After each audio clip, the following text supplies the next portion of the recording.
Good morning, DEF CON. It is Sunday. It is 11 o'clock. You need to be more awake than that. Good morning, DEF CON. Thank you. So we are about to hear from Enzo, but it is his very first talk here at DEF CON. So because it is 11 in the morning, it's certainly 5 o'clock somewhere. So we are going to shot the noob. So grab your drink.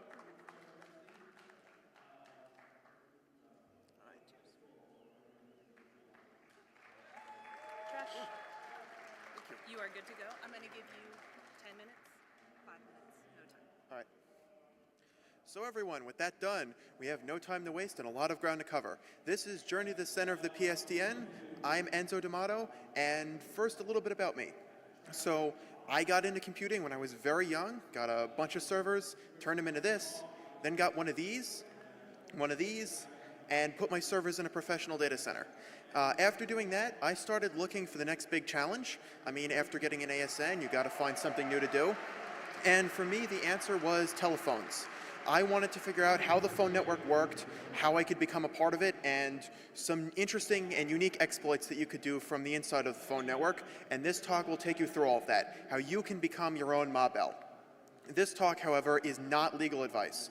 It is not a comprehensive course on voice network design. It is not a guide to the regulations in your state. We're going to be covering licensing later on, and just remember to always check everything with what the actual rules are for your state, not just the generic nationwide rules. This is also not going to be PBX hacking. A lot of people have done that, and that's sort of overplayed. We're going to be doing everything from the carrier side. So with that in mind, what is the publicly switched telephone network? The PSTN is essentially any phone that allows you to call another phone using a standard US phone number. Some people define the PSTN as only phones that are connected over the traditional TDM network rather than phones that are connected over VoIP. However, in my opinion, there's no difference as long as the number is accessible from a standard telephone. So we're just going to say the PSTN is everything. And with that in mind, what is a phone company? In this case, a phone company, when I say I started a phone company and I run a phone company, I mean a real phone company that owns its own numbering resources in the same way an ISP that has its own ASN owns its own IPv4 resources. You're not just reselling, you're not just buying from a generic subtrunk provider, and slapping a PBX on top of it. You're actually the carrier of record, you're managing the routing for those entities. A real phone company also files its own FCC 499, so it files federal taxes for phone companies, and it's interconnected with other carriers. Again, manages its own routing. It doesn't just send everything through whatever its upstream is. And why should you care about this? Well, the answer is that we, in the hacker community, used to love phones. This was how the community started. DEF CON groups are still labeled by area code, and phreaking was everything. But then everyone sort of lost interest right as the network started to get interesting. Because in 1996, you, for the first time, were allowed to become a competitor to Ma Bell for local exchange service, which means you could become a legit phreak. You didn't have to do it in secret anymore. And with that, the amount of stuff on the network, and therefore the interesting bits of the network, got way larger and way more interesting.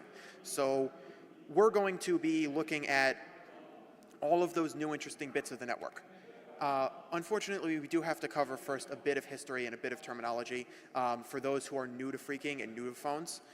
In the beginning, there was AT&T. AT&T was an amalgam of one major long-distance company and then a local Bell operating company in each region.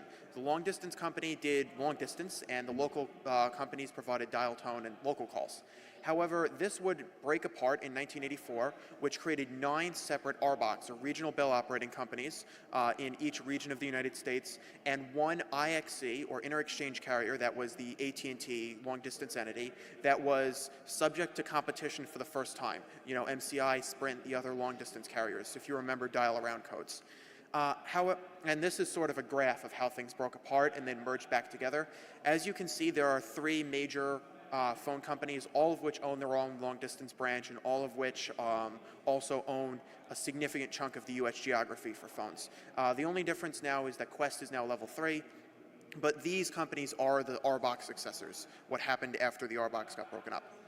And an interesting note here is looking at what an actual local call is. Because when we say we have local exchange carriers and inter-exchange carriers, what is what? And this up on the screen here is a map of all of the LATAs, or local access and transport areas in the United States. Each LATA is the specific territory of one of the RBOCs, and any calls within the LATA are handled by that RBOC. Any calls external to the LATA are handled by an IXC. And within a specific LATA, we also have a number of numbering plan areas, or area codes, and rate centers. With calls within a rate center are always truly local. So, always truly local, meaning that they are not billed per minute. They're either billed not at all or per call. And usually there'll be an arbitrary boundary between that rate center and a couple of the other adjoining rate centers that will be included in that local calling scope. This is defined in the state tariff for the RBOC, and it is highly arbitrary. Unlike the LATAs, there's no federal standard for how big a rate center is supposed to be, what it includes, and sort of what the rules are for those. So you're going to have to check, for your specific rate center to see what counts as local for it. And therefore, we can sort of put together a taxonomy. We've got local calls that are always handled by the local exchange carrier and therefore governed by the State Public Utilities Commission as a local utility, and they're usually unmetered. And then we've got true long-distance calls, which are governed by the FCC under the Braille system breakup and handled by an IXC. However, then you've got a bunch of weird niche categories. So intra-LATA and intra-state calls are what are known as local long-distance, or long-distance calls handled by the local exchange carrier, or the baby bell. And then you also have inter-LATA and intra-state calls, which are counterintuitively more expensive than interstate long-distance calls because they're governed by the State Public Utilities Commission, and therefore, since the State Public Utilities Commission is a less strong regulator, those calls are more expensive because they can get away with charging more. And finally, you have a very weird category that usually only exists in the large flat plain states of interstate inter-LATA calls that are governed by the FCC, I think, and handled by the local exchange carrier. These basically only exist on paper, but this just goes to show you the weirdness and the state of the number of exceptions and oddities that exist in the phone network. When you have a bunch of categories that are created by successive regulations being layered on top of each other, you get these sort of weird categories. And this only is going to expand and create a bunch of interesting opportunities for us later. However, the real big change wouldn't come with the Bell breakup, but rather with the Telecom Act of 1996. This enabled competition for the local exchange carriers. These new entities, known as CLECs, or any local exchange carriers certified after 1996. It normalized wireless regulation and created the modern cell phone industry by allowing cell carriers to be treated as co-equal carriers to the LECs instead of just as basically almost as resellers that subtended off of them. And it also critically required the incumbent LECs, meaning the RBOCs, to interconnect their networks at any technically feasible point, offer services for resale, and to do all of this on non-discriminatory terms expressed in a publicly filed interconnection agreement. These responsibilities are known as collectively as 251, 252 interconnection. Together with the provision allowing for CLECs, that has been what has allowed the telephone network to really transform itself over the past couple of years. It's how we got VoIP, it's how we got new carriers, and it's how I was able to become a phone company at the age of 19. Later on, we would see a new category of sort of a half CLEC certification created for VoIP-only carriers. This, known as an IPES, allowed those VoIP carriers to get numbering resources issued directly to them, but still required them to go through an IPES entity, go through a CLEC entity as their sort of parent company. The ILEC entity would manage the routing on their behalf. So sort of a half CLEC that doesn't have interconnection. So now let's get into how the PSTN actually works and how those calls are going to flow through the network. So here we can see an example of a modern LATA ecosystem as it exists currently. Each different company is represented by a different colored box. And as you can see, a call from an ILEC to a CLEC is going to go through obviously the ILEX network, but it's also going to go through a very special box that exists in every LADA, the ILEX Feature Group D tandem. The Feature Group D tandem acts almost like the default route for everything within that LADA. If two carriers don't have a connection to each other, they're supposed to always have an interconnection with that ILEX Feature Group D tandem as part of their interconnection agreement with that ILEC, which means that those calls can flow through that Feature Group D tandem to sort of reach where they need to go. Either on the ILEC or on another carrier that subtends that ILEC. They can use that sort of as almost like a tandem that they can both reach. If a call is long distance, however, it's going to get piped out over the long distance network and then all the way back into the Feature Group D tandem in the new LADA. As an example, this is an ILEC to ILEC call. Critically, the ILECs, because of the regulations, are not allowed to carry their own long distance traffic between LADAs, so they have to send that traffic over on IXC. However, CLECs are not subject to the same restriction. So in this example, two CLECs in different LADAs are able to send traffic directly to each other. In this case, over an IP trunk that they have. So CLECs can actually use IP trunks. They can use, VoIP to send calls between each other. So the internal routings on, CLEC to CLEC or CLEC to, mobile calls can actually be IP in some cases. Finally, you also have an example of a CLEC that connects directly to the inter-exchange carriers, receiving calls from them directly instead of sending them over the Feature Group D tandem. In this case, the CLEC basically acts as its own Feature Group D or access tandem for the numbers that it has, hanging off of an IXC's one directly.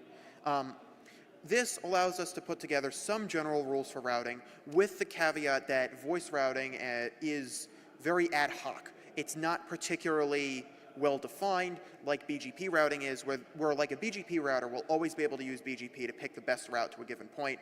An ILEC will not be able to do this because an ILEC routing will not be able to see the entire picture of the network at one time. It won't be able to calculate a best path, so it has to go through basically a series of rules defined by the regulations and the information that it does have.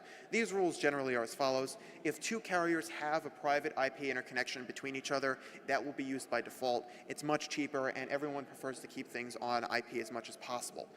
If the call is local, however, it will be sent over the local interconnection. Local calls have to go over the local interconnection. If you send them over long distance, they won't route properly. However, if a call is intra-LADA, it can either go over the Feature Group D tandem for that LADA, or it can go through an IXC, who they can then be responsible for basically delivering it back onto the Feature Group D tandem through their internal network. However, if a call is inter-LADA, it has to go over an IXC. It can't get sent through the Feature Group D tandem unless that Feature Group D tandem is basically being used just as a bridge to reach an IXC. We can now look at phone numbers. Everyone's familiar with the basic parts of a phone number, but there's a bit more to it. So obviously in area code, one or multiple will be assigned to a single numbering plan area, and when there are multiple assigned, that's called an overlay complex. However, we also have the next three digits, the CO code, are the most important for actually routing the call within the numbering plan area to the carrier that it's going to. So this was the original basic unit of phone number routing from the original days of direct dialing. And these were originally assigned to a single end office, like a single building, back when it was the Bell system.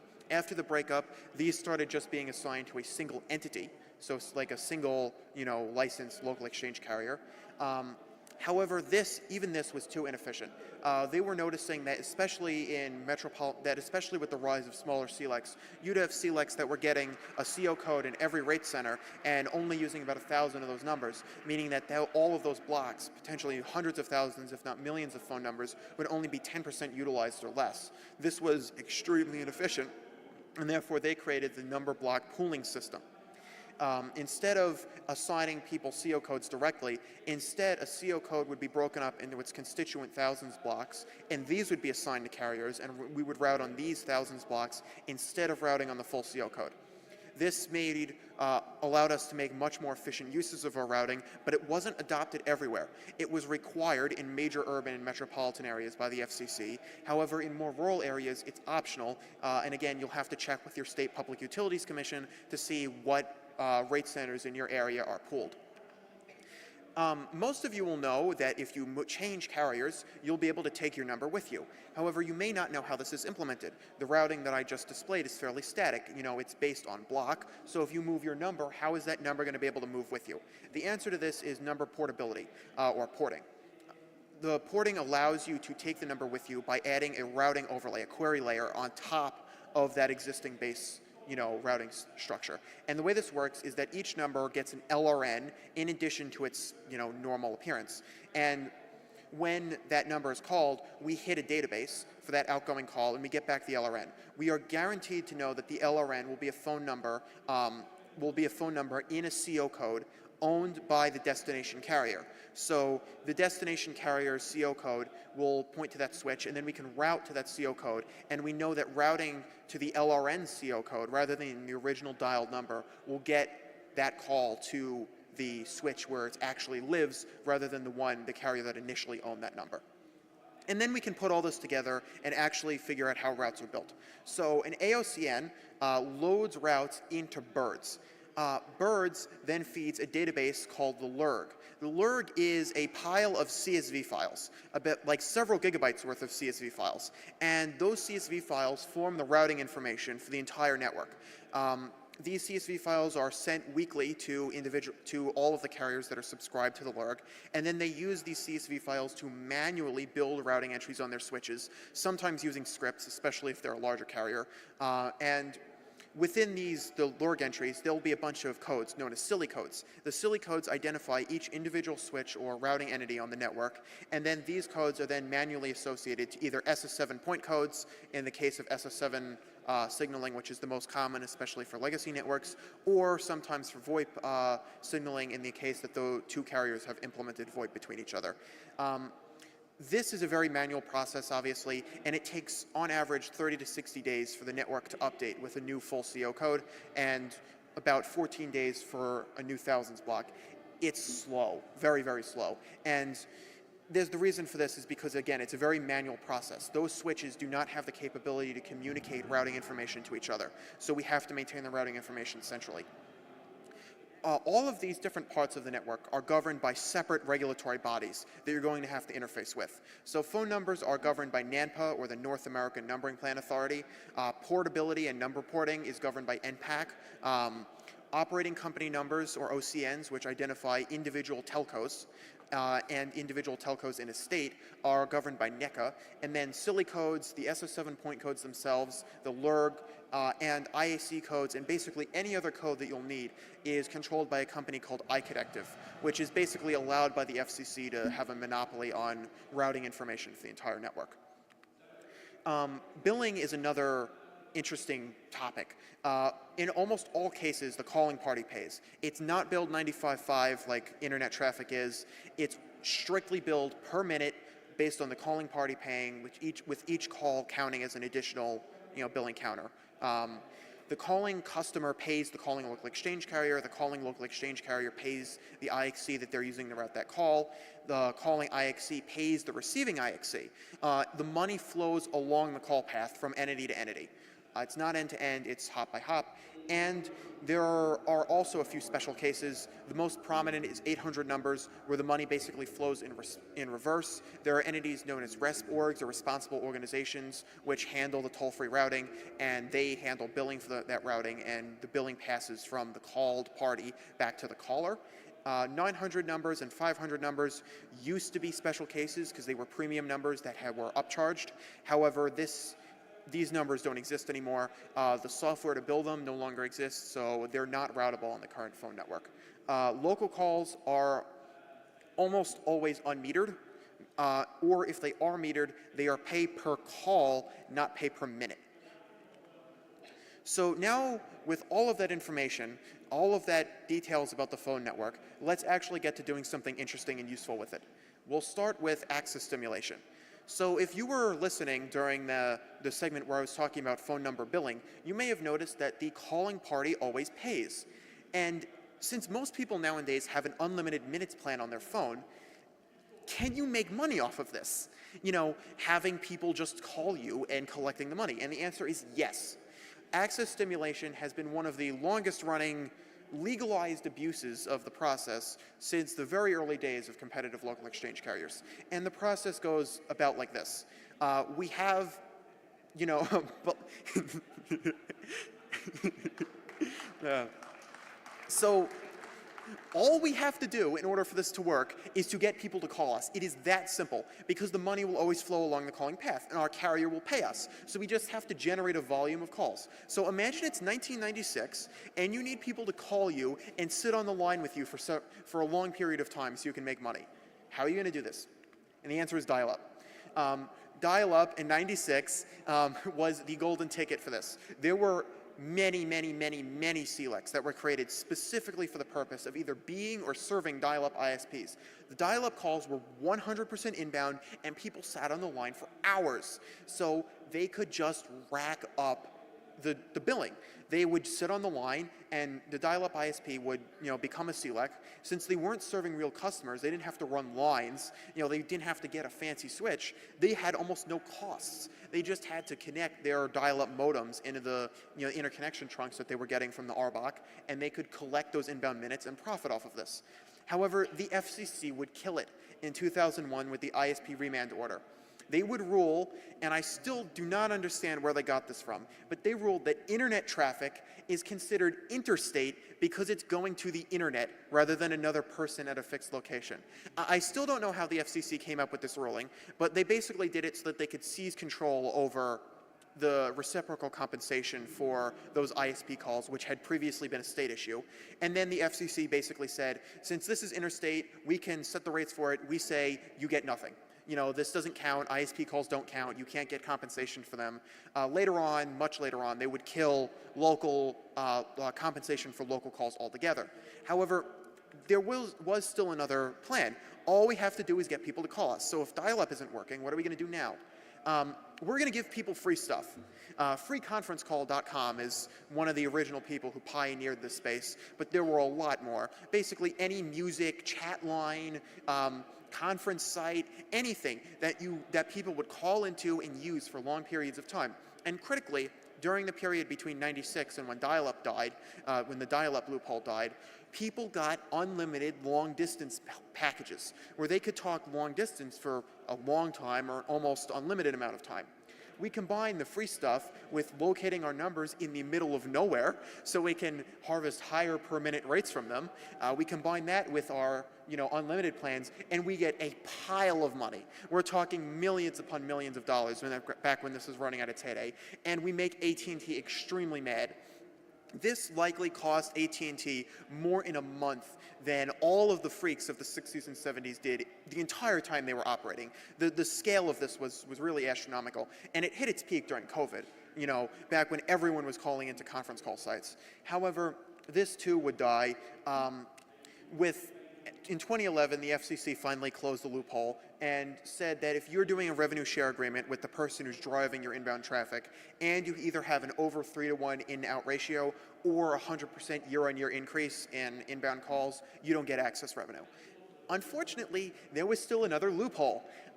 In certain rural areas, there were specialized collector IXCs that basically pooled access to a bunch of rural co-ops. And collected that long-distance traffic, and they could bill for that. So we would put our access stimulation behind like 20 of these that still existed and have them bill it, because that was a loophole. The FCC would close that loophole. We would try again, and we would add an IPES company between the LEC and the high-volume endpoint, and now the LEC would bill the access minutes, and this was also a loophole. They only closed this one last year, and of course, people have moved on to something else. This, like I said, it's the longest running basically free money glitch in the phone network. People have been using this for years. I'm sure people still continue to use it until they get rid of, until they get rid of per minute charging for long distance calls.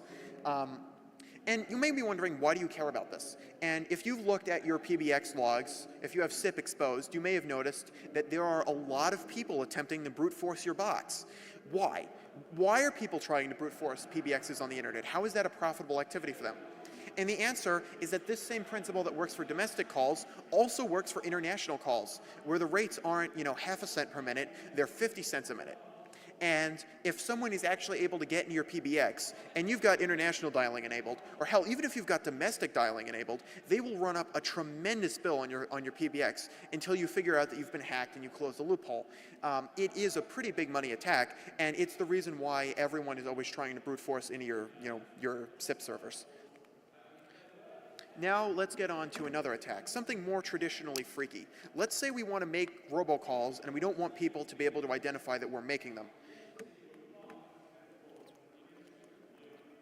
The FCC quite recently added a new SIP header and mandated that all telecoms use it. This SIP header was the stir-shaken header. The stir-shaken header added a cryptographic signature to every call that contained certain critical details about the call and an attestation level. A, for a fully verified caller ID, where you assign the number to the user. B, for a verified customer, where you knew the customer but you didn't know that the number they were using was legit. And C, if you were just a gateway passing on a call to someone else. Passing on a call you got from another carrier onto someone else with no real information. But you may have noticed that if you have a phone, you've still been getting robocalls. This hasn't fixed anything, and the robocalls you're getting are still spoofed. This has fixed nothing. So how are the robocallers getting away from this? Because if you think about it, if you have a stir-shaken certificate for them, the police should just be able to roll up and arrest you. But this hasn't worked. And the answer to this is something that I'm calling the TDM shuffle. In a normal telephone arrangement, everyone will generally prefer IP trunks because they're faster, they're easier, they're cheaper. And most major carriers, especially people doing real volume, and the major cell companies have IP trunks between each other because they want to take advantage of those discounts. However, if we choose a provider that's, let's say, spammer friendly, that provider can choose where and how they're going to send out those calls. So they can choose to force those calls over the old school TDM network instead of the newer IP trunks. This means that those calls will lose their stir-shaken header once they go over TDM, because TDM doesn't support stir-shaken. So that header gets stripped out, and then eventually, once the call re-enters the IP network, a gateway node is going to see that it doesn't have a signature on it, and is going to slap a C attestation on it. If you're really lucky, you'll hit a misconfigured PSTN gateway that puts A attestation on everything. But either way, you've now gotten your spoofed caller ID to have a legitimate stir-shaken certificate on it, and the original destination of that call has been completely muggled, and no one knows where it came from. There are a bunch of approaches to this and ways that this can happen. The spammer can directly run TDM trunks into their boxes. More likely, the spammer will use a carrier that they know will support TDM. Sometimes the spammer can try and force the routings to force a call over a legacy pathway by calling between two providers that they know don't have trunks, that they know don't have IP trunks, even if both of the providers are legitimate. This can sometimes just be coincidental. A lot of phone companies, especially in rural areas, or just for whatever reason, are still TDM only. A large part of the network, I'd say about 40% of calls today, are still hitting TDM at some point in the call chain. So, a lot of times that this stir-shaken header gets popped out. And with the weird routings, this can be very hard to diagnose and much harder to actually definitively prove to be malicious. There is a standard for TDM shaken. However, there is no date yet on a forced implementation. There's no even agreement on how the implementation would work. The FCC is working on it, but they're not done yet.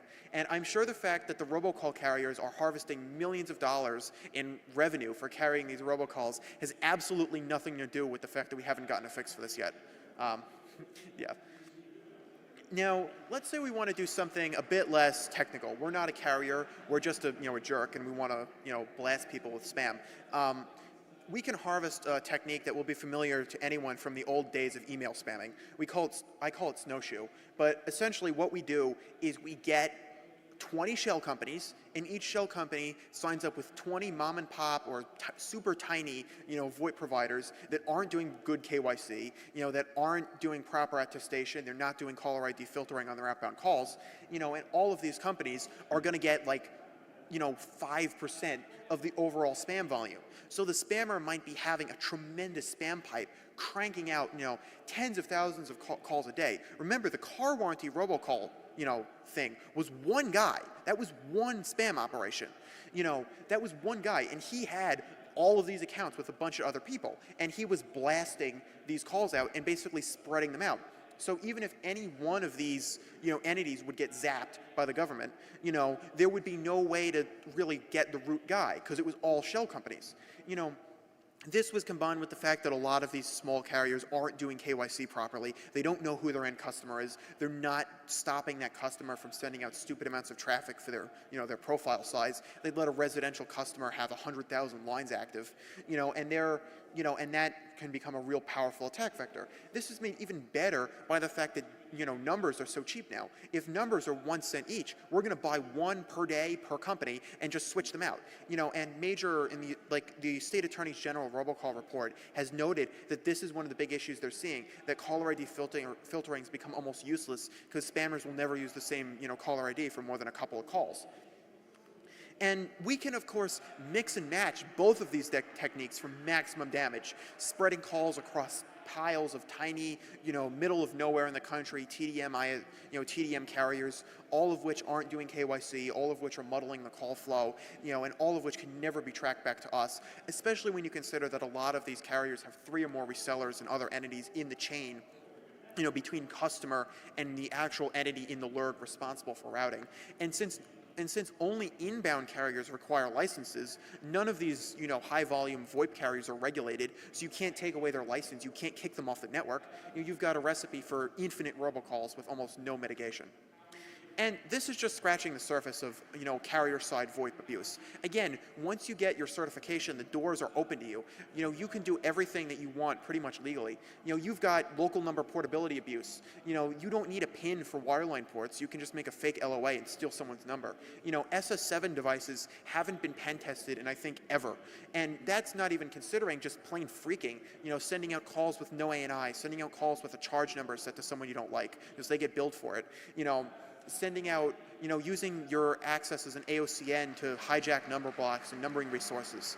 Vulnerabilities on 20-plus-year-old hardware like 5Es and DMS 100s that, again, have never been pen tested, but have a bunch of interfaces that may not be accessible to the public, but are certainly accessible to other telcos.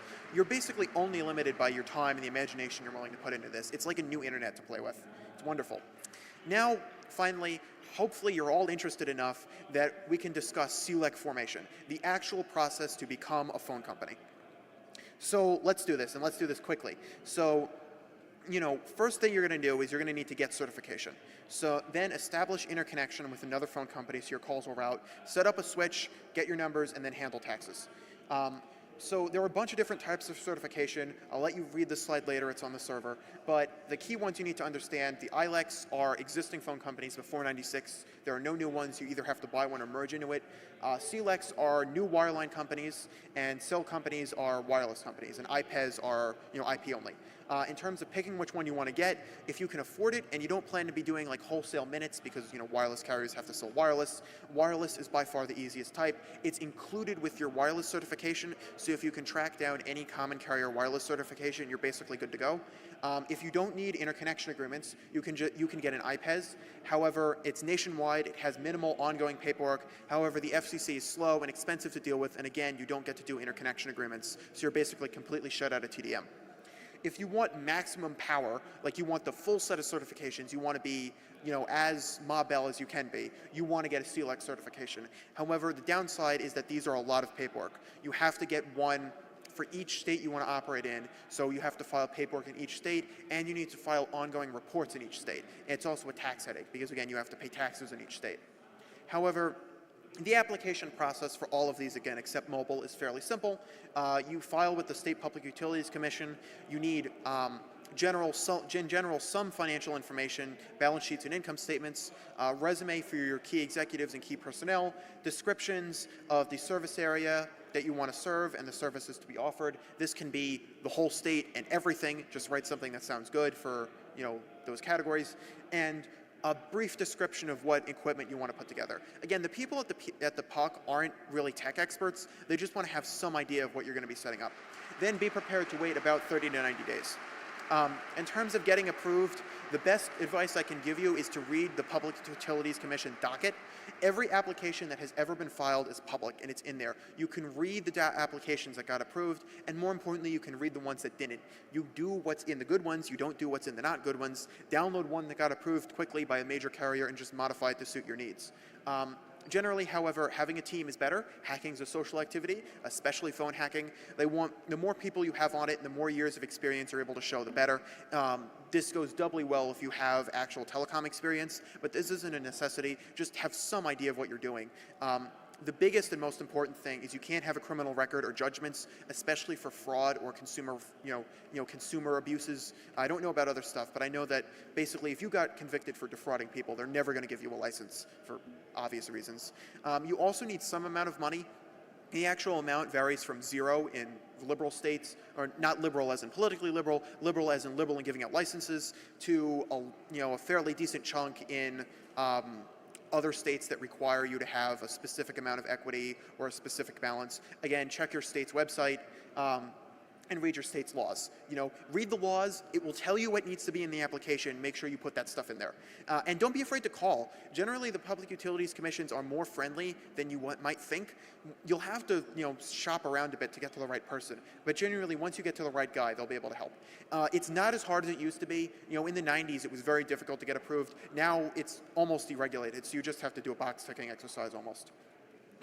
Once you've got your certification, you need to get interconnection. There are two kinds: local, for where your numbers live, and long distance or feature group D for everything else. Inbound calls are hard, outbound calls are fairly easy, because for outbound you just use a normal SIP trunk for everything that's not local. The first step is to pick a LATA and a rate center that you're going to be getting numbering resources in. You have to pick the geographic location in the rate center in order to figure out what kind of interconnection you need and where you're going to grab it from.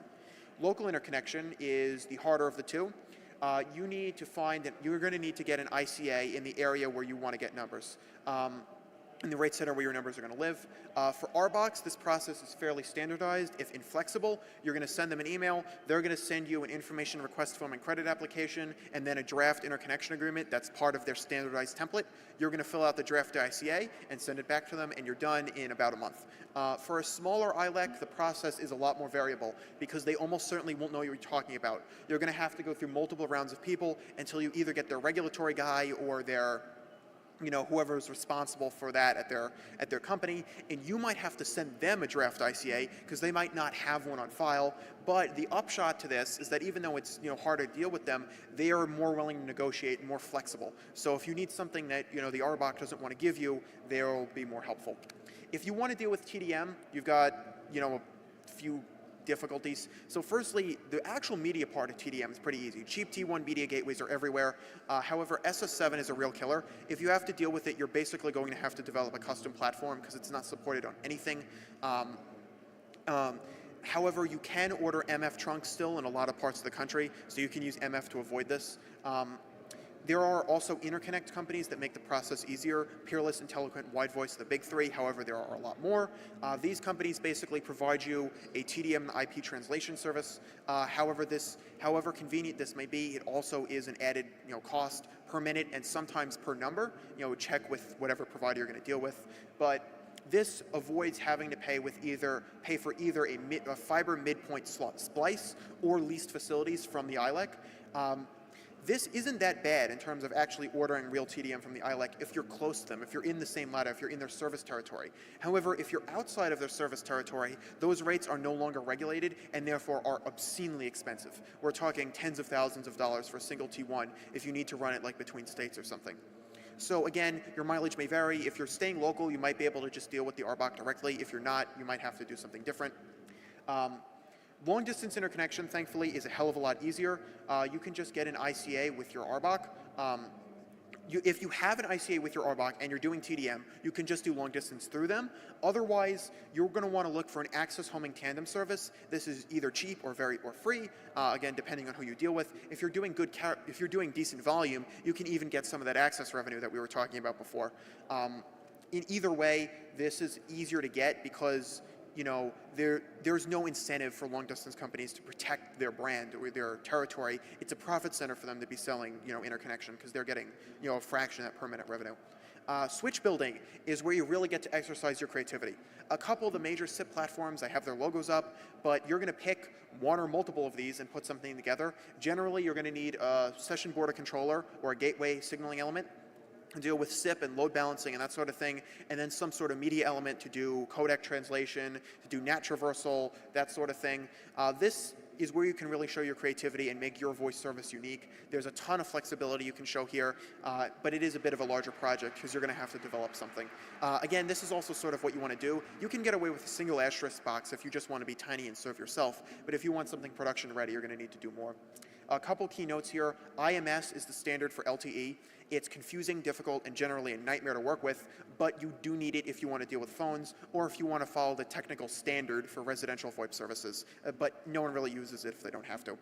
And finally, commercial switches, your old stuff, your 5Es, your DMS 100s, or your meta switches and ribbons if you want to buy modern stuff, are very expensive and less customizable, but rock solid reliability. We're talking 5 nines for a single box and have everything you're going to need out of the box. So if you're willing to pay out of pocket for them, they might be worth it. There are a couple of pitfalls with switches. Biggest one is LEC style routing. So local and intraLATIC calls, you're going to have to pick those out and make sure they go over the correct trunks. You may have to support equal access depending on whether someone asks you to and the regulations in your state. Again, check your local laws. And you may have to deal with TDM and SS7 as we were talking about before. So you may need media gateways. You may need other gateway type elements. You may need an SS7 signaling gateway. Billing can be a real nightmare if you want to do proper telco style billing where you're billing local calls separately, you're billing per minute, you're billing cabs or access revenue for inbound. You're also going to have to deal with high availability and failover if you want to meet certain state standards for time, for uptime. A lot of states have a standard of 4 nines of uptime for your switches, so you may have to make sure you're suitably reliable and not just running on one box. You may also want to go multi-site, especially if you're going to be pumping a lot of traffic through one central instance.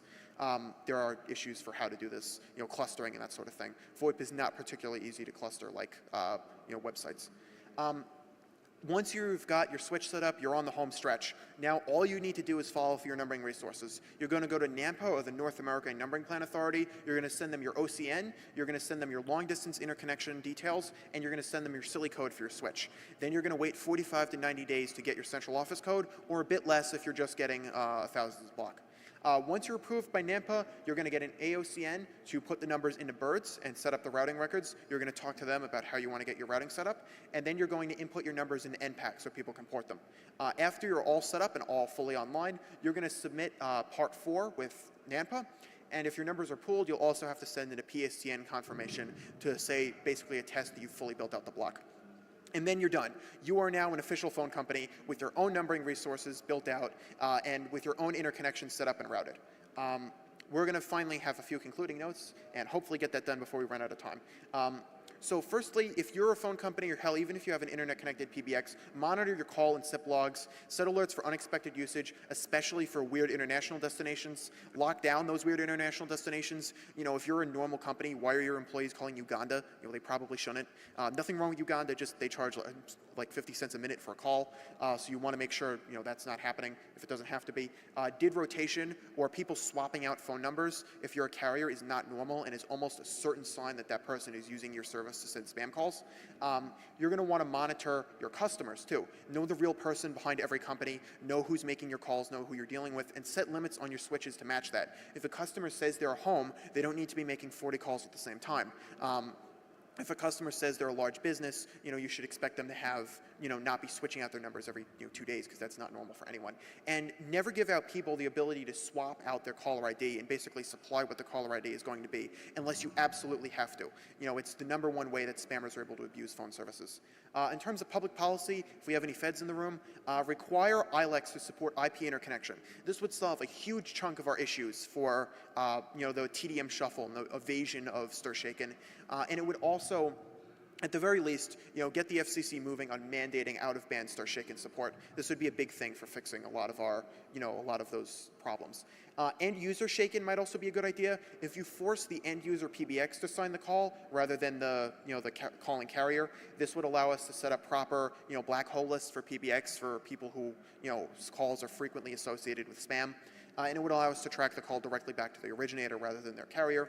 And we also need better enforcement against criminal telcos. I have no proof of this, but I would estimate that 50+% of all robocalls right now come from less than 10 carriers who make this a market for them.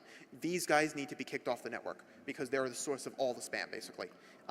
Finally, I will ask you nicely, if any of you have equipment that you don't need, please, like if you have 5Es, if you have old step-by-step stuff, even if you have like mainframe gear, I've also got the Z114. If you have anything, or if you just are an ISP, an IXC, a LEC, an ASN, you want to peer with me, I'll connect with anyone, and I will give any unloved equipment a new home. Finally, I'll like to give a thanks first to DEF CON for inviting me here to speak, second to Livewire Telecom and my friend Dylan Cruz, who knows far more about TDM and the old phone network than I ever will and has been a tremendous help in this, Wide Voice, who is my feature group D carrier, and I have nothing but good things to say about their service. And finally, YKC Communications in Ganado, Texas, who did not have a choice when I sent them an interconnection request, but was still a good sport about cooperating, so thanks for following the law and being a good sport, I guess. And finally, call me. This is my information. I love talking about phone stuff with people, and I have no one to talk about it with. Please reach out. I will talk your ear off about any of this stuff. I love to talk about phones. And I think we're done with 1 minute to spare.